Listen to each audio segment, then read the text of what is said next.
free agency rumors are floating. There's some dudes without contracts, and um, folks are wondering if their teams will retain them or not.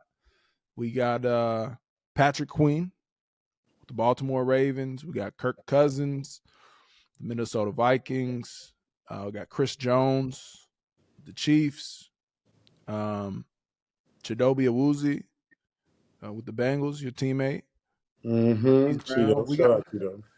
We got a lot of folks, man, and you are also due to be a free agent. Correct. What is your experience? What has your experience been? Maybe just like paint the picture of the experience as a free agent to the audience who's listening who just don't know. I think like it depends on what situation you're in. Honestly, the first time it was like scary. You don't know like what's gonna happen. I was like young, just coming off the first 4 years with Houston, so I'm kind of in that limbo. Like, yo, where I'm gonna be at? Like, am I gonna be back? And this and the third. Like, we in the middle of COVID, but this time I think it's a little more chill on my end. Like, just not knowing where it is, but knowing that I'll have an opportunity, hopefully, and I'm just kind of excited about that point, man. I've been playing ball for a long time, but it's also just it's hard. Like, you out there, you playing your heart out, and you don't know what's going to happen next. But you hopefully you set yourself up for an opportunity to be. You want to be where you're at, obviously. Just about everybody wants to be where they're at. I mean, you played 4 years there, or however long you play there, unless you're just in a bad situation. You know what I'm saying? Like, most people are comfortable with the guys, their families, the families that they got going on. So I think that's the hardest part, having to maybe pick up and move your family and do this and that. But you also get a chance to change your family's lives, especially for those guys who are big free agents out there, So Thanks. there's always yin and yang to it, but there's a lot of guys on that list that teams got to make decisions about. A lot of guys who are like key pieces to those teams specifically, and it's going to be interesting to see what goes on. Yeah, I think that's an insight that maybe not everybody has, especially fans, is that more times than not, when a guy enters free agency, the hope is to stay at home. Yeah, To that's the stay hope. with your organization. Yeah, that's the hope, to get taken care of and stay at home. You know what I mean? Like, Right. you're hoping to have your cake and eat it too. You're trying to hit a double whammy, but a lot of Facts. times when you hit free agency, that's not necessarily how it goes. Yeah. At the end of the day, you gotta look out for yourself. You gotta look out for your family, and the highest bidder carries the most weight at the table sometimes, and sometimes the organization that you're currently with, they're nowhere close to being the highest bidder, and so that's what prompts a departure, which always makes sense. But I think that not all the time the fans don't understand. Like, I want to be here. Y'all just ain't trying to pay me. Yeah, the fans are always hitting you with it. You couldn't take like, all right, let's say it was your job. Sorry, I had to get the charger for my iPad here. Let me plug in. Plug in, But man. let's say it was your job. Mm-hmm. Would you take multiple millions less to do? Like, I don't get fans logic, and I understand their hearts in it. Like, they ask guys like, and it's random guys. Like, usually teams aren't super far off. So I mean, honestly, they're still asking a lot because like I know, if it was their damn money, they taking up every little piece of cent that they could get. I promise you, if it was certain people's money, they 100,000, 200,000. I don't care what it is. I'm going to get this money. 100%. But like, 100%. there's situations where it makes sense, and it does. But you Yeah. got to calculate those things. And fans also ask guys to make that kind of decision. They don't know how fast it goes. Like, free agency goes fast. Money gets taken up in minutes. Like, it's not. This isn't like you got hours to sit and make these decisions. There's guys who like, all right, you got this team interested. You got 15 minutes. Like, you know what I'm saying? Like that. Like, things are going. Teams are trying to make decisions on players, and you see the most deals done on day one. Like, people don't try to make it to the deep days of free agency without getting signed. Yeah. In your last experience in free agency when you left out of Houston? Obviously, you had a great career in Houston. Then you hit free agency for the first time. What Yeah. was the process? Was it clear like, okay, Cincinnati, we go into the jungle. They're the best offer on the Nah, table, hands down. it wasn't. I was like one of those guys like, oh, I don't know nothing about Cincinnati. Like, I might take less money to go to Denver or Buffalo. Then, like, Stephon Diggs would end up going to Buffalo for those 2 picks. Buffalo called back, like, oh, we don't got that kind of money now. Like, we got something, but like, and then it was like, all right, Denver, Cincinnati, Joe Burrow, Drew Lock.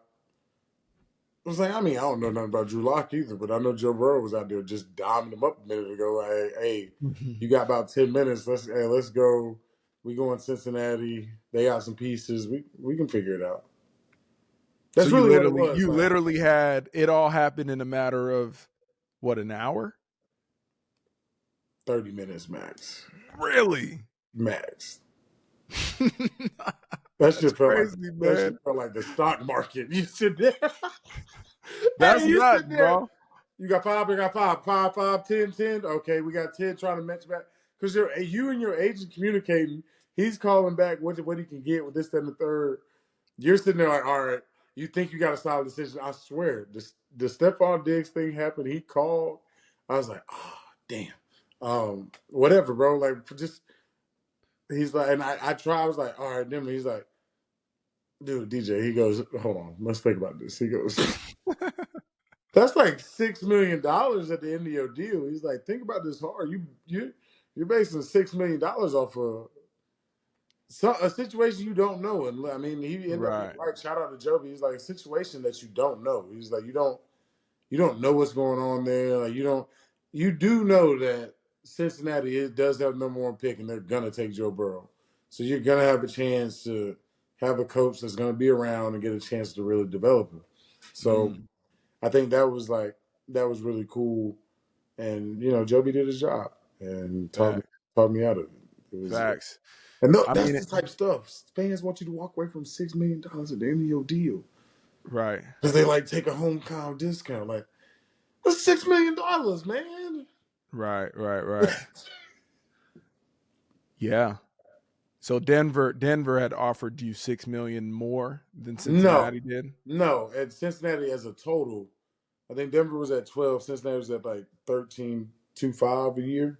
So as a Got you. Okay. total, it was I six see. million dollars at the end of the 4 years, and I see. Got you. it's like that's real money. You know what I'm saying? Yeah. Like, that's not like something to just wink at, and people think that that makes it an easier decision because like, oh, I'm home, I'm listening to they're like, yeah, I'm sure everybody be okay. Like, bro, if I'll go over there and make an extra 3 mil after taxes and then buy back out to the house after that. Like, No, yeah, that's significant bread. That's that's significant cheddar. I mean, when you look in hindsight from a competitive standpoint, it definitely was the right decision. So shout out to your agent. Shout out to you making a quick, snappy decision. Shout out to Smoking Joe balling and living man, up to the expectation.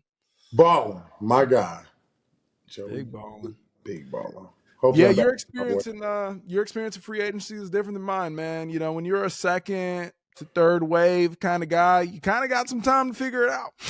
You figure it out like by the time they get to guys like me, the rosters are almost filled out. You know, the big money guys have been placed. So now you're looking like, okay, there's opportunities. Where is the best opportunity to get on the field, to play, to prove, especially on 1 year deals, this is an opportunity to prove the worth, to then enter back into free agency the next season to be able to sign a multi-year bigger deal. So, and to move up the ranks and, to be one of the first wave or the second wave guys. So it's fascinating to me just hearing your experience and how different, it is than mine, because Yeah, you're getting called on the first day versus in my experiences through free agency, it took a few weeks. It wasn't until, you starting to get closer to the draft in some cases. yeah.